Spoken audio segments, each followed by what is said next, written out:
Según Génesis 47 del 12 al 27, durante la sequía en Egipto, José almacenó y preservó el alimento. Para subsistir, el pueblo tenía que venderlo todo y, por último, venderse incluso a sí mismos. Ese fue y ese es el precio por vencer. Dicho en palabras del profeta Amós en 8:11, He aquí vienen días, dice el Señor Yahvé, en los cuales enviaré hambre a la tierra, no hambre de pan ni sed de agua, sino de oír la palabra de Yahvé. Así también lo es en este tiempo del fin, donde conseguir el alimento para poder conquistar nuestra tierra, que es Cristo formado en nosotros, y entrar al reino en esta edad de tabernáculos, nos costará renunciar a todo, incluso nuestra propia vida, pero a cambio de nuestro todo tendremos su todo y reinaremos con él. Sean todos muy bienvenidos. Con ustedes, José.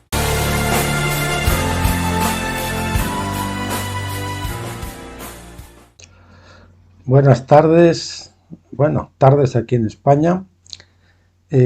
¿Cómo están, queridos amigos? Aquí otro día para hacer el capítulo 4.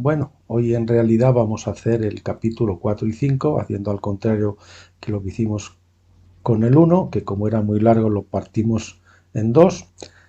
Vamos a juntar el 4 y el 5 y probablemente hagamos lo mismo con el 6 y el 7. Así que nos vamos a ir acercando ya casi al final en pocos días. Y este capítulo 4 se titula Receta contra el mareo causado por el extravío. Vamos con él. Este capítulo es como tratando de imitar como si fuese una receta médica, ¿no?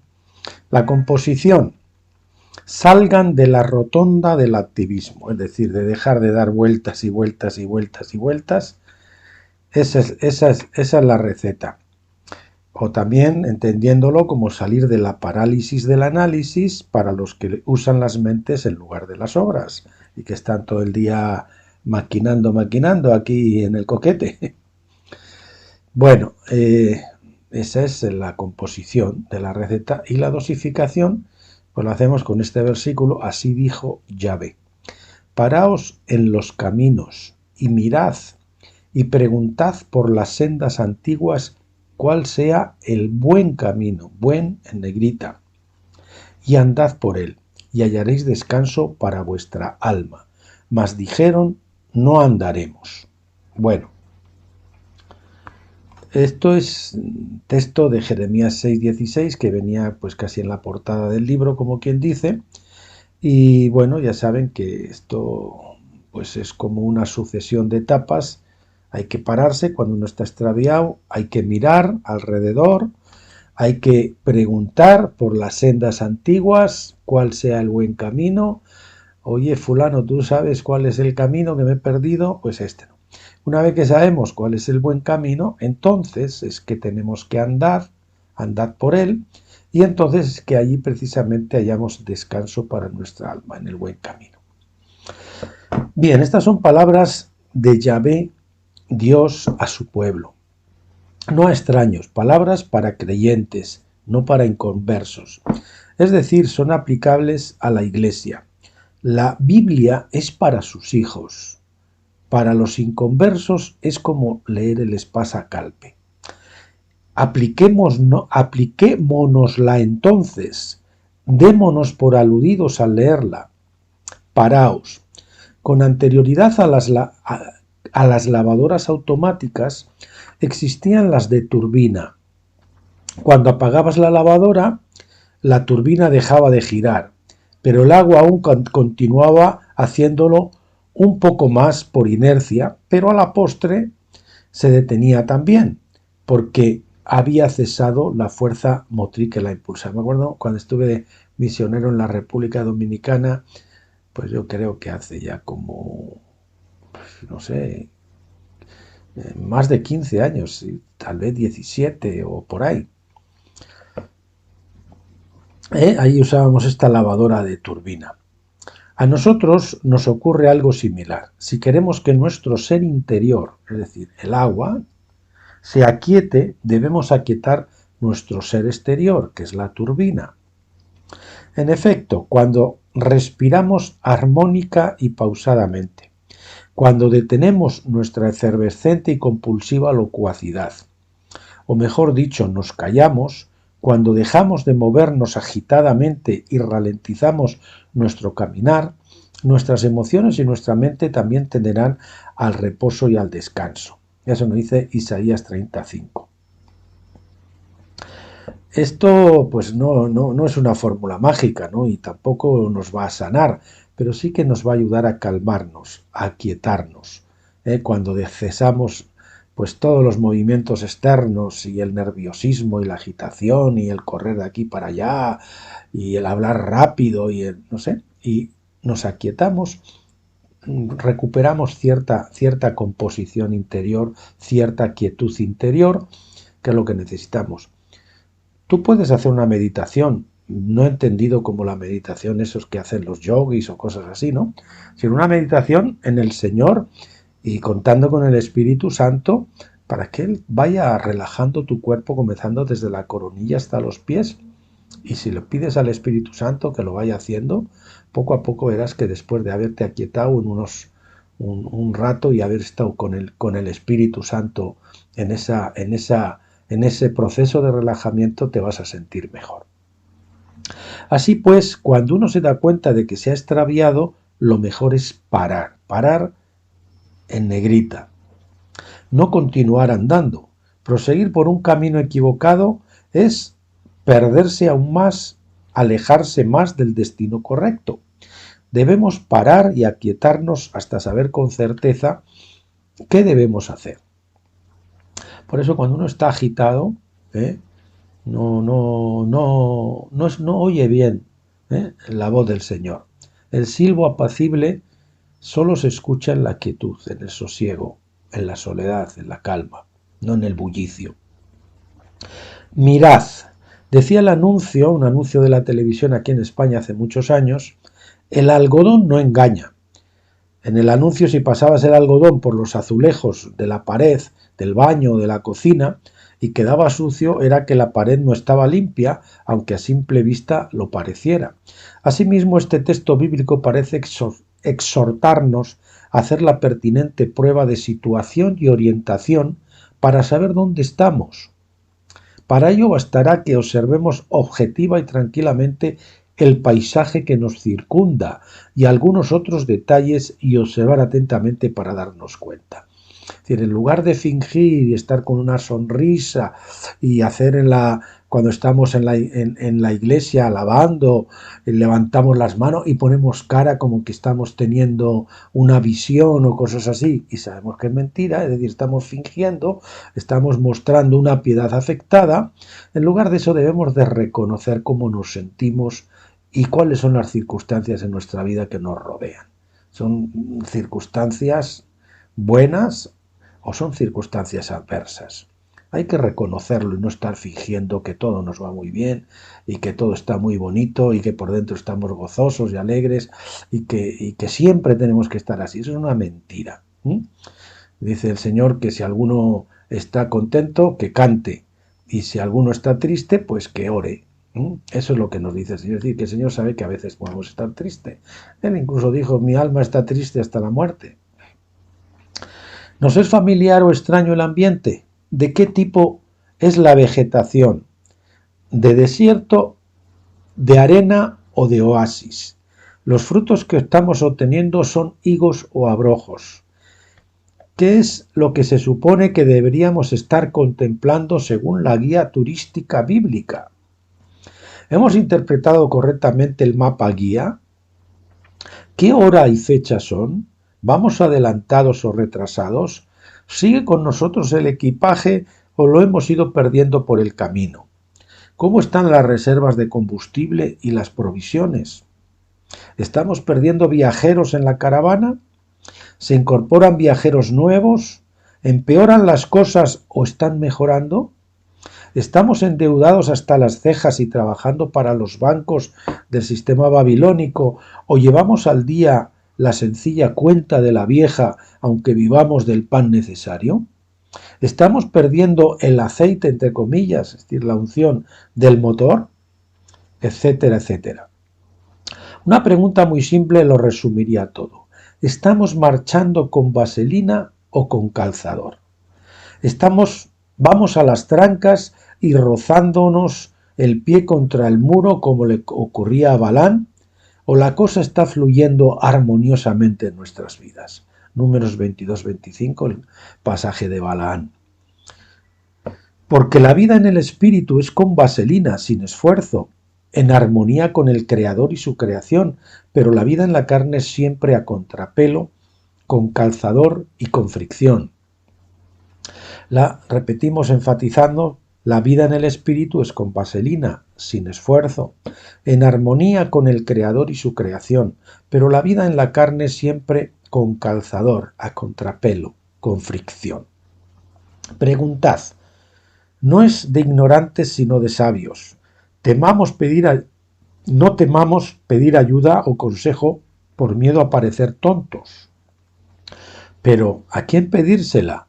Pues a los que entienden de viajes, de este tipo de viajes que estamos haciendo nosotros, viaje espiritual, ¿verdad?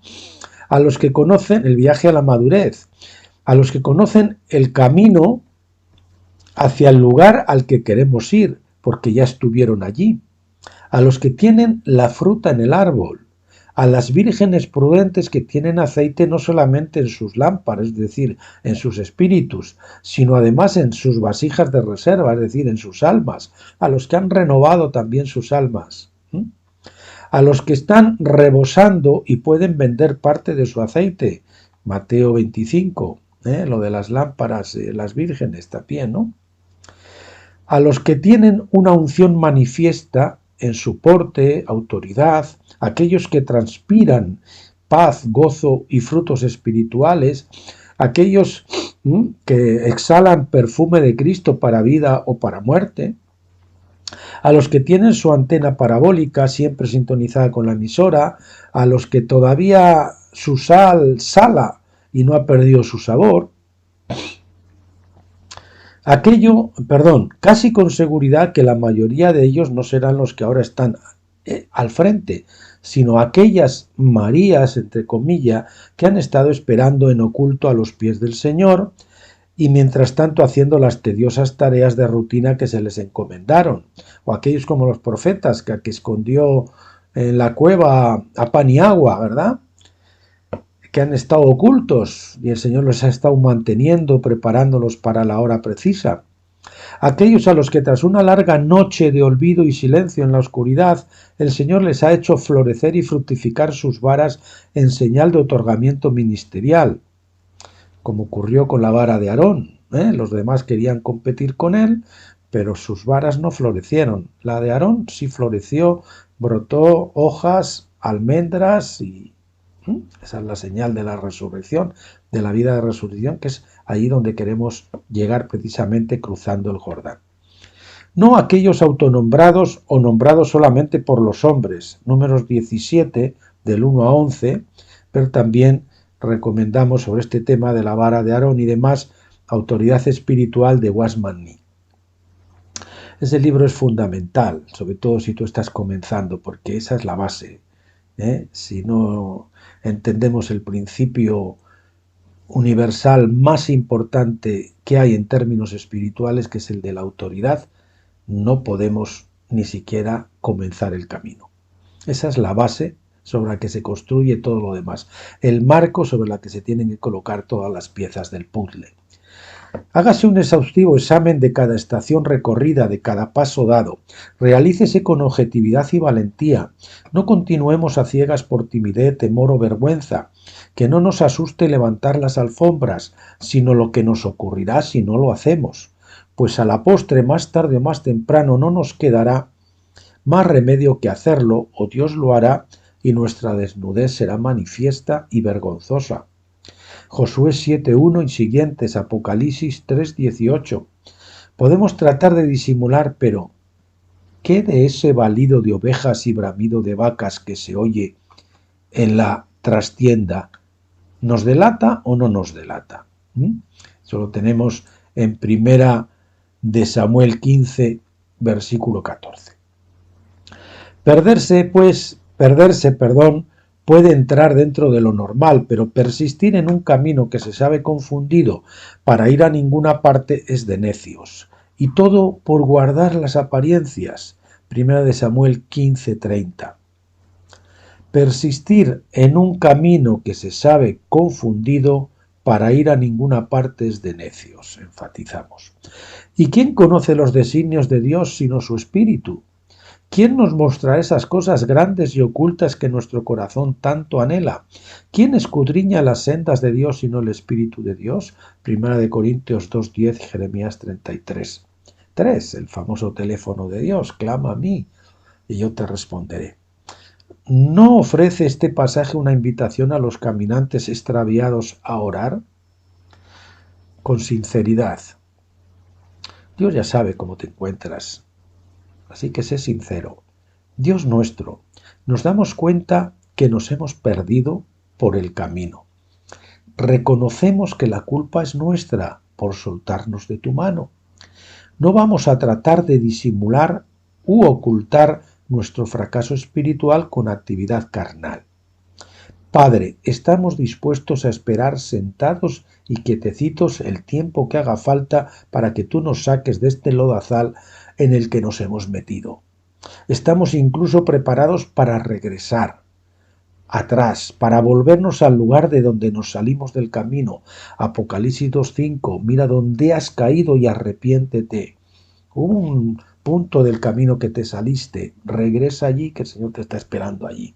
Como tantas veces nos dijiste que hiciéramos a través de palabras proféticas, te rogamos que nos perdones, Dios bueno. Sí, Dios nuestro, los caminos de antes eran nuestros caminos, pero ahora dinos, ¿cuál es tu camino, Señor? Padre, por favor, aun si no estamos dispuestos a volvernos por habernos alejado demasiado, vuélvenos a ti y nos volveremos, como dice Lamentaciones 5:21. Señor, la gracia llega hasta ese punto, que aunque ni siquiera podamos o sepamos volvernos, si se lo pedimos Él, nos vuelve a Él. Por las sendas antiguas, ¿cuál sea el buen camino? Antiguas porque son las que abandonamos, aquellas de las que nos desviamos. En las sendas de los padres en la fe. Y volvió Abraham por sus jornadas hasta el lugar donde había estado antes su tienda.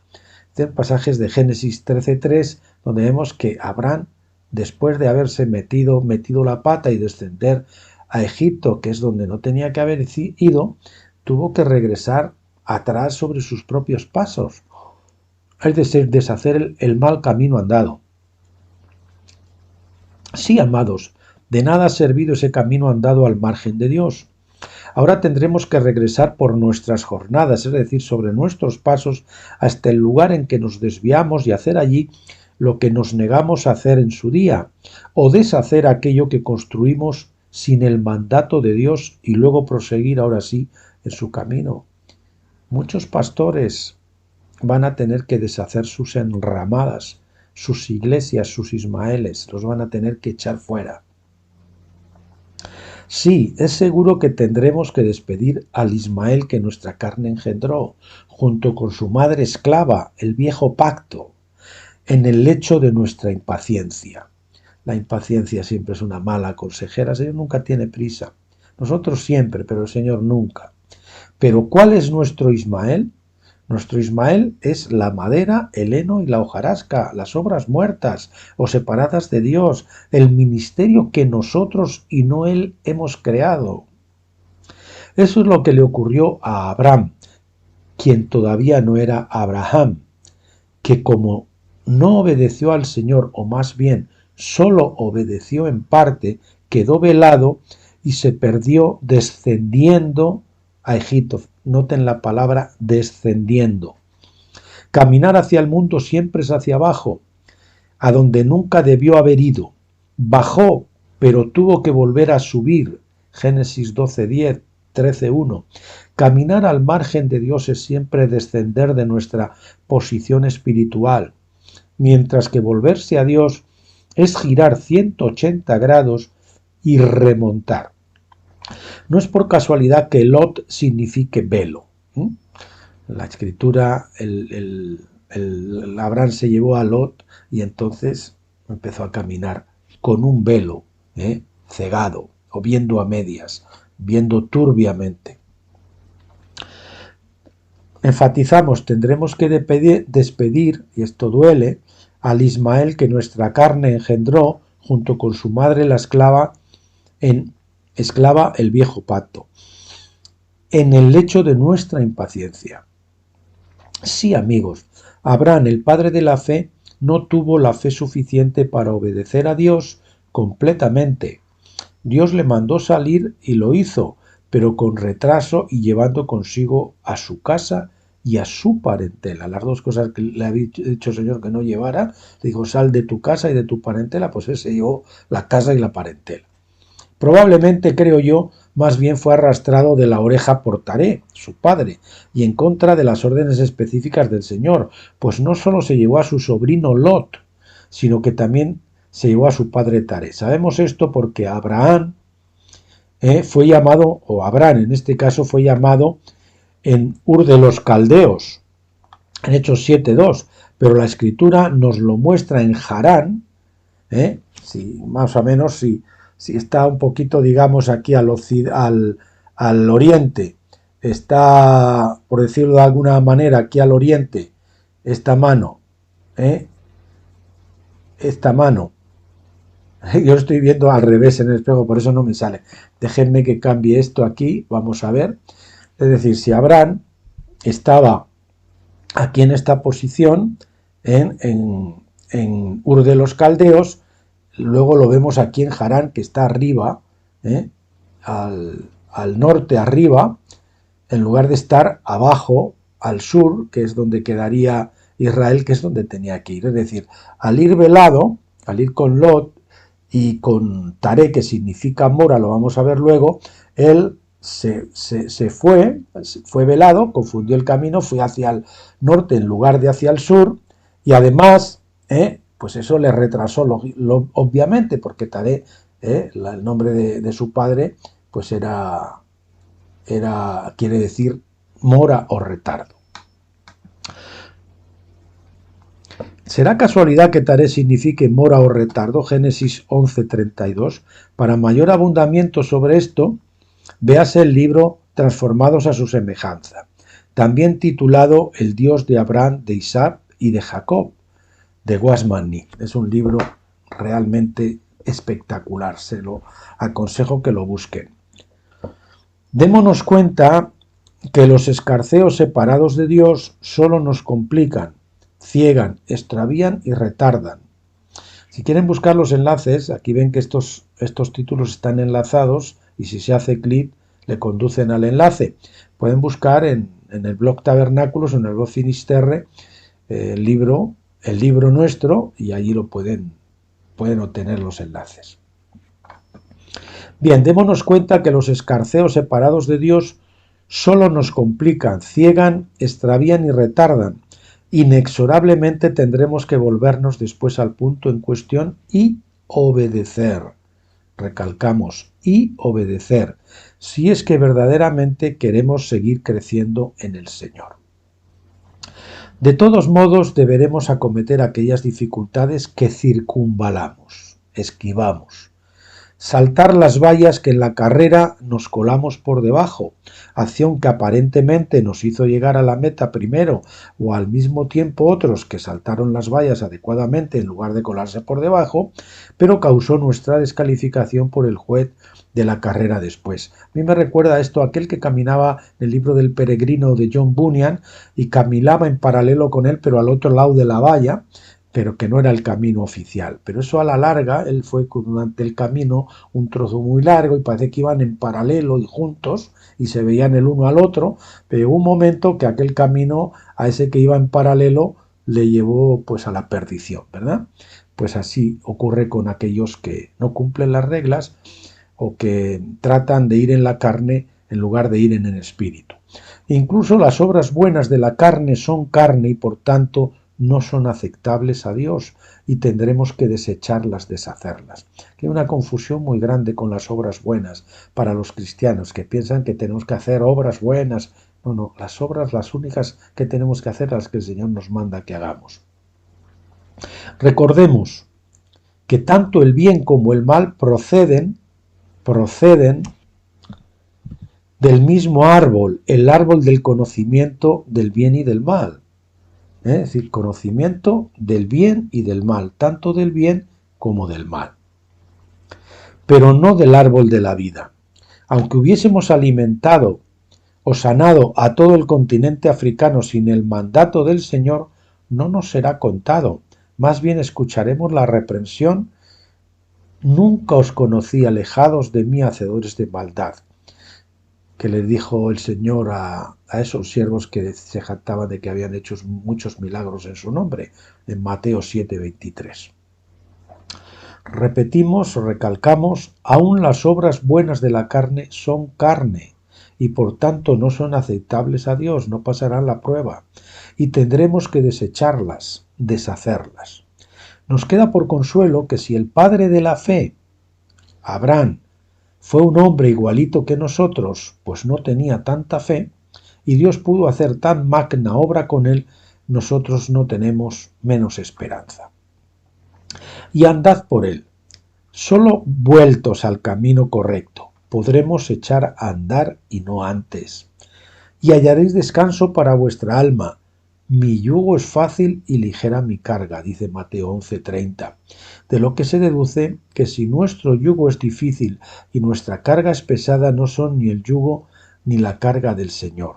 ¿De quién serán entonces? Fíjate que en ese texto dice: llevad mi yugo sobre vosotros y hallaréis descansos sobre vuestras almas. Dice: venid a mí los que estáis trabajados y cargados, y yo os haré descansar. Es decir, hay un descanso que se nos da en la justificación, cuando somos salvos en nuestro espíritu.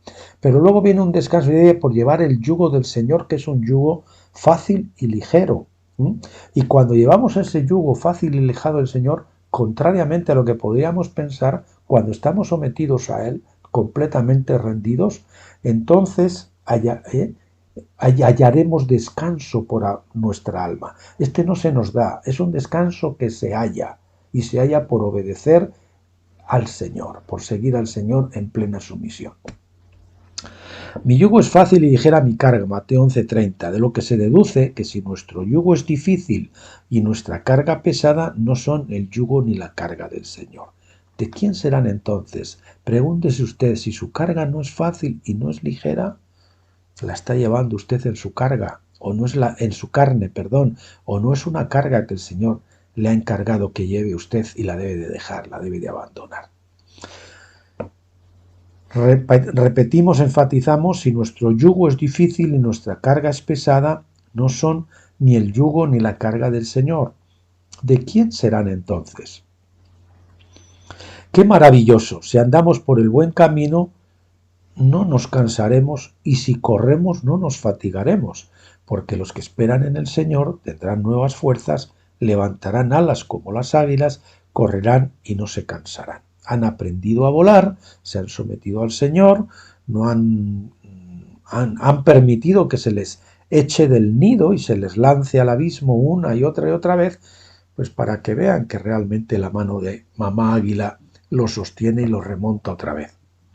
Y no hay otra forma de aprender y de desarrollar las águilas de la fe, las alas, de la fe y del amor, que son las alas del águila. O si quieren también la gracia y la verdad, porque la verdad en realidad es el amor. Solamente en sus sendas podremos andar, correr e incluso volar, como voló Felipe hasta el eunuco. Sí, paradójicamente solo en el camino estrecho hallamos la holgura. Los vencedores son los que han aprendido a volar, a usar las dos alas de la fe y del amor. En el buen camino es Dios quien hace el trabajo y no nosotros. Esto es gracia. Solo Dios puede hacer la obra de Dios. El cristianismo consiste en el Padre Dios obrando para sus hijos, no en los hijos obrando para su Padre Dios. ¿Extraño? Pues siendo lo mismo que los padres naturales hacen para sus hijos, ¿habrá extrañarnos que Dios lo haga con los suyos? A nadie le extraña que los papás a los niños cuando son bebés les ayuden, les hacen todo, los llevan a la escuela, no les exigen que paguen la comida, ni la ropa, ni nada, los mantienen y los sustentan hasta que han madurado. Y sin embargo nuestro Dios no puede hacer eso con nosotros, sus hijos. Madre mía. En el camino acertado, el ángel de Yahvé marcha adelante desbaratando ejércitos y asaltando muros. Salmo 18, 29. Conquistando para que nosotros entremos y poseamos. Sí, paradójicamente, solo en el camino estrecho hallamos la holgura. Sí, solo el camino estrecho nos lleva luego a un lugar espacioso. No hay otra forma. Y después probablemente viene otro camino estrecho, pero después viene otro camino, otro lugar aún más espacioso. Y así sucesivamente, de gloria en gloria, de victoria en victoria. En el buen camino es Dios quien hace el trabajo y no nosotros. Esto es gracia. Solo Dios puede hacer la obra de Dios. El cristianismo consiste en el Padre Dios obrando para sus hijos y no en los hijos obrando para su Padre Dios. Mas dijeron, no andaremos. Al igual que en Isaías 30:15 y en otros pasajes, triste y dolorosamente el pueblo no quiso.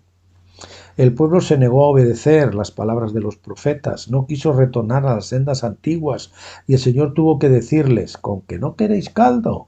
Pues ahora tendréis 2 tazas, os llevaré a Babilonia para que seáis esclavos allí de los babilonios. Pero ¿y la señora? ¿Qué dirá la señora?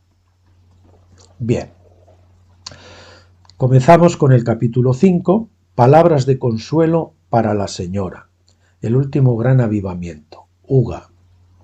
Isaías 51, 21 a 52, versículo 3. A 52, versículo 3. A 52, versículo 3. Oye pues ahora esto, afligida ebria y no de vino. Así dijo Yahvé tu Señor y tu Dios, el cual aboga por su pueblo. He aquí, he quitado de tu mano el cáliz de aturdimiento. Los sedimentos del cáliz de mi ira nunca más lo beberás. Y lo pondré en mano de tus angustiadores, que dijeron a tu alma, inclínate y pasaremos por encima de ti. Y tú pusiste tu cuerpo como tierra y como camino para que pasaran. Despierta, despierta, vístete de poder, oh Sión, vístete de tu ropa hermosa, oh Jerusalén, señora, ciudad santa, porque nunca más vendrá a ti incircunciso ni inmundo.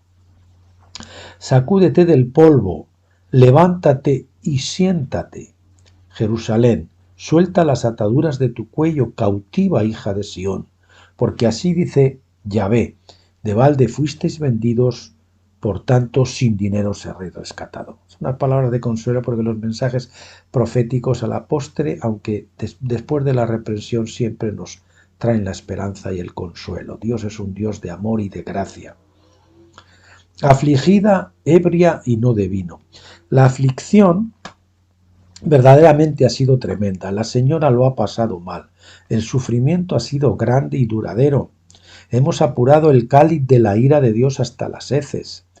Cáliz de aturdimiento, sopor y vértigo, hasta convertirnos en zombies. No sé si tú has sentido, yo me sentí en los peores momentos, cuando ya estaba al borde de salir de Pentecostés, en los momentos de los estertores de la carne, ¿no? Me sentía, como dice en Lamentaciones, me sentía como el blanco donde el Señor se ensañaba lanzando dardos. Así me sentía yo, saltando flechas. El Señor lo veía como un arquero y yo como la diana. Cáliz de aturdimiento, sopor y vértigo hasta convertirnos en zombies, porque la desobediencia ciega, vela, embota el entendimiento, haciendo que mirando no se vea y oyendo no se escuche. Hasta que no se obedezca al Espíritu, hasta que no nos convirtamos, es decir, nos volvamos. Esa es la verdadera conversión, no hablamos de la salvación, hablamos de la conversión del alma. Con paciencia ganaréis vuestra alma. La salvación del alma no es lo mismo que la salvación del espíritu. El alma tiene que ser ganada. ¿eh? Este velo no será quitado y no seremos libres hasta que eso no ocurra, hasta que nos volvamos. Oh paradoja, cuando nos sujetamos al Espíritu Santo somos libres porque donde está el Espíritu de Dios, allí hay libertad. Segunda de Corintios 3, 14 al 17, Isaías 6, del 9 al 10. Si empleáramos el argot boxístico, diríamos que hemos quedado noqueados, groguis. Esta situación nos recuerda una de las visiones de Rick Joyner, la sobrecogedora visión que relata en su libro La búsqueda final, donde los demonios desde el aire defecaban sobre el ejército santo, el ejército del Señor, sin que éste pudiera o quisiera reaccionar. Pero esto se acabó. Nuestro compasivo sumo sacerdote, Jesús, ha intercedido por nosotros para que nos sea quitado el cáliz de aturdimiento y de aflicción, que sea corrido el velo que nos ciega y sea pasado a aquellos que nos angustiaron, a nuestros enemigos, a aquellos que se aprovecharon de nuestra impotencia al extremo de usarnos como carretera asfaltada, como alfombras, como felpudos. Dice que échate a tierra para que camine sobre ti. Así nos han usado los demonios y los enemigos como alfombras, como felpudos. Escena trágica a más no poder la que presenta Isaías en esta metáfora del pueblo de Dios, la humillación tremenda de ser felpudos. Demonios que nos han estado doblegando a tope, sin remisión, sin posibilidad de escaparnos, realmente una burla en nuestras propias narices. Jueces 16:25, recordamos cuando Sansón era víctima del escarnio, juguete la palabra que dice juguete en manos de los filisteos. Este era el deplorable estado al que llegó el pueblo del cautiverio babilónico, y este es el deprimente y detestable estado al que la iglesia laodicense en cautiverio babilónico ha caído en este fin de era. A tal impotencia cayó la señora debido a sus pecados y rebeldía, por dar lugar al diablo en lugar de resistirle. Pero claro, si primero no te sometes, no le puedes resistir. Santiago 4:7, someteos al diablo y después huirá de vosotros. Lucas 7:8 también tenemos un texto que nos habla lo mismo. Despierta, despierta, vístete de poder. Esto nos recuerda el pasaje de Zacarías 3:1 al 7, donde el sumo sacerdote Josué es despojado de sus ropas viles, es decir, de sus vestiduras carnales, y vestido de ropas de galas, de las vestiduras del Espíritu. El Señor nos manda despertar, enfatizamos despertar, es decir, orar. Puede ser el equivalente aquí a la oración. Y lo dice 2 veces con severidad, con firmeza, de manera solemne e imperiosa. Solamente a través de la oración podremos ser investidos de nuestros vestidos hermosos y de poder, es decir, con la santidad y el poder de nuestro hermano mayor Jesucristo. Nos decía Marco Barrientos en el Escorial, en una de las prédicas más ungidas que jamás haya oído presencialmente. Probablemente a todos le conocemos como cantante. Él predicaba y en aquella ocasión, hace ya muchos años de esto, en Madrid yo le escuché una prédica que a mí me conmovió realmente. Decía que así fue como Jacob con las ropas de Esaú pudo usurpar la bendición de Isaac. Cuando vamos al Padre vestidos con las ropas de justicia de nuestro hermano mayor, que es Cristo, el Padre mira hacia otro lado para no ver nuestra verdadera condición y así poder bendecirnos en su Hijo, sin detenimiento de su santidad y justicia, porque ve a Jesús y no a nosotros. Solo así somos presentables para ser recibidos por el Padre.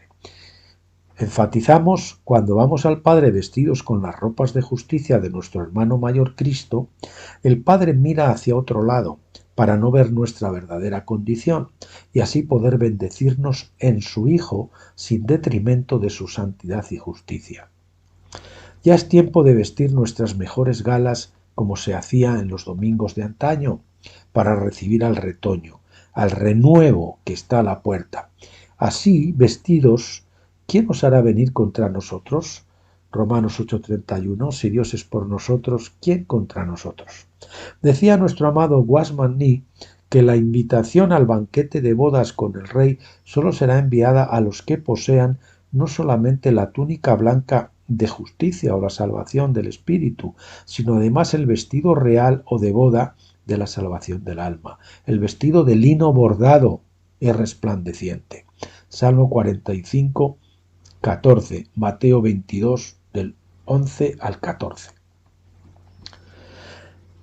La invitación, repetimos, al banquete de bodas con el rey solo será enviada a los que posean no solamente la túnica blanca de la justicia o salvación, sino además el vestido real de boda, el vestido de lino bordado y resplandeciente de la santificación. Sacúdete del polvo, levántate y siéntate. Fijémonos bien que aquí no se dice sacúdete, levántate y anda, sino sacúdete, levántate y siéntate. Tras la santificación viene el reposo de Dios, no la vuelta al activismo. El proceso, según la carta a los Efesios, es sentaos, ustedes puedan ver esto, que va así sucesivamente, como unos estadios, ¿no? Sentaos, andad, estad firmes. Si no nos hemos sentado primero descansando en Dios, no hemos entrado al reposo de Dios, no podemos andar y tampoco podremos estar firmes para resistir la lucha, la guerra espiritual contra el diablo. Recordemos que el primer año después de entrar a la tierra y tras cesar el maná, se comió de balde de lo que los enemigos de Israel abandonaron en su huida, mientras permanecieron sentados hasta que Dios circuncidó sus corazones y celebraron la Pascua.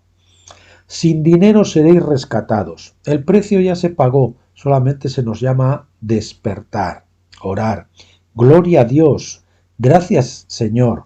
Y no solo esto, sino que tan pronto como nos hayamos levantado, lo que ya se nos ha ordenado en muchas profecías, levántate de los muertos, y te alumbrará Cristo. Dios nos tiene preparado algo muy especial en recompensa a nuestro dejar de obrar. Fíjese, dejamos de obrar y entonces el Señor nos recompensa, obedeciéndole, quedándonos quietos y confiando solo en Él, apostando a la carta del milagro, apostando a su liberación, a su salvación. A que Él nos diga, sal de la cueva, Lázaro. Al igual que el padre del pródigo, Él nos aguarda con impaciencia para ponernos el mejor vestido, el anillo, el calzado e invitarnos a comer el becerro mejor cebado. Él está preparándonos mesa en presencia de nuestros angustiadores. Salmos 23:5, Zacarías 3 del 4 al 5. Creemos que la pequeña y cautiva señora puede ser la elegida para iniciar y quizás capitanear el último gran avivamiento UGA, que se desarrollará principalmente en Europa, pero será de impacto mundial. Las naciones vendrán a comprar a la península ibérica, España y Portugal, donde estaba Tarsis, de ahí viene el nombre de las naves de Tarsis, el oro refinado en fuego que la Odisea, la iglesia del fin de los tiempos, tanto necesita. Bueno, usted me oye esto a mí y dirá, bueno, otro más, ¿no? Porque usted le oye a Stephen Jones, dice que esto va a ser en Estados Unidos, en Canadá y en Sudáfrica. Otros dicen que en Rusia, los colombianos dicen que en Colombia. En fin, yo lo recibí así y yo no sé si va a ser el punto de comienzo o uno de los puntos de comienzo, pero yo en aquellos momentos que yo entendía sería esto. No lo sé, el Señor en su momento nos lo dirá. El oro refinado en fuego que la Odisea, la iglesia del fin de los tiempos, tanto necesita. Cuando este avivamiento acabe, solo los vencedores de la iglesia serán arrebatados. Y no con ese arrebatamiento que se van al cielo a tocar las arpas allí, con los ángeles, con la barriga, al sol todo el día. No, el arrebatamiento viene de la palabra arpazo, que significa ser transformados al recibir el cuerpo glorificado. Dice, en un átomo, nuestros átomos, son transformados, cambiados y de repente recibimos nuestras vestiduras reservadas, que se perdieron en el Edén, que son nuestros cuerpos glorificados, que pueden moverse tanto en la dimensión espiritual como en la terrenal a discreción. Esos cuerpos serán como el que tenía Jesús después de resucitar, que se podían traspasar paredes y podían estar aquí en la tierra comiendo, o podían coger y ir al cielo a estar con su Padre, ¿verdad? Será un avivamiento mundial cual no lo ha habido antes ni lo habrá. No ya un Pentecostés 2, como yo pensaba, porque no sabía de tabernáculos, sino el derramamiento de tabernáculos, el diluvio de fuego en esta ocasión de tabernáculos, tan grandioso que cuando venga el Señor a nadie le quedará la excusa de decir yo no me enteré, yo no oí el Evangelio del Reino. No, lo vas a oír porque va a ser algo grandioso como nunca ha existido. Será el colosal avivamiento final que hará arder el planeta bajo el fuego del Espíritu Santo a través de su remanente fiel de vencedores. El cuerpo, los pies del cuerpo, que somos nosotros, cuán hermosos son los pies de los que anuncian el Evangelio, de los que anuncian la paz sobre los montes. Y aquí vamos a ver el conflicto de los siglos entre los pies del cuerpo de Cristo y los pies de la estatua de Nabucodonosor de barro y hierro, esa confrontación que ya sabemos cómo va a caer. Esto será el colofón de las lluvias o lluvia temprana, ahora en el amanecer del tercer día, el tercer milenio, lluvias que se iniciaron con la lluvia primera en la Pascua y después con la lluvia tardía de Pentecostés en el aposento alto, la lluvia de Pascua en Egipto, de manera que era el tipo, en realidad eso se cumplió en la muerte de Cristo, y después con la lluvia tardía de Pentecostés, que fue en el aposento alto. La tierra una vez fue cubierta por las aguas del diluvio, ahora será cubierta por un diluvio del fuego del Espíritu, por un bautismo de fuego que hará que nación tras nación se postren hasta el Rey Jesús y que toda la tierra sea llena de la gloria del Señor como las aguas cubren el mar. Escrito está, Isaías 11, 19, Habacuc 2, 14. Este no será un avivamiento que se apaga y luego a esperar el siguiente. Este va a ser un avivamiento que no va a terminar. ¿Por qué? Porque Tabernáculos es una fiesta sin levadura. Y como no tiene levadura, pues entonces no se puede fermentar y no puede desaparecer. Cambio, en Pentecostés había levadura. ¿Y por qué se apagaba? Pues porque la Iglesia rechazaba el bautismo de fuego, el bautismo de sufrimiento, el bautismo de transformación y por lo tanto se apagaba. Y el Señor tenía que volver siglos más tarde o años más tarde a volver a encender un nuevo fuego. Así ha caminado la Iglesia en la edad de Pentecostés de estos 2000 últimos años, hasta el año 1993, que marca el final de la edad de Pentecostés. La tierra una vez fue cubierta por las aguas del diluvio, ahora será cubierta por un diluvio del fuego del Espíritu, por un bautismo de fuego que hará que nación tras nación se postren ante el Rey Jesús y que toda la tierra sea llena de la gloria del Señor como las aguas cubren el mar. Versículo 19. Y pondré entre ellos señal y enviaré a los escapados de ellos a las naciones, a Tarsis, a Fut y a Luz, que disparan arco, a Tubal y a Javán, a las costas lejanas que no oyeron de mí, ni vieron mi gloria, y publicarán mi gloria entre las naciones. Isaías 66, 19. Exportar el oro refinado de la fe pura y el colirio de una profunda revelación de Jesucristo, que levantará el velo de la ceguera espiritual. Qué altísimo honor para la señora y su país, Tarsis, Iberia. El oro de la pura y auténtica fe del nuevo pacto, no la fe del viejo pacto, y la revelación cristalina de la verdad para la restauración de todas las cosas. Oro y colirio. Oro nos habla de la naturaleza de Dios y de la auténtica fe, refinada como el oro, y el colirio, que es lo que aclara la vista, la visión, lo que quita la ceguera, que es la revelación, ¿verdad? Las naciones ahora sí querrán comprar este oro y este colirio.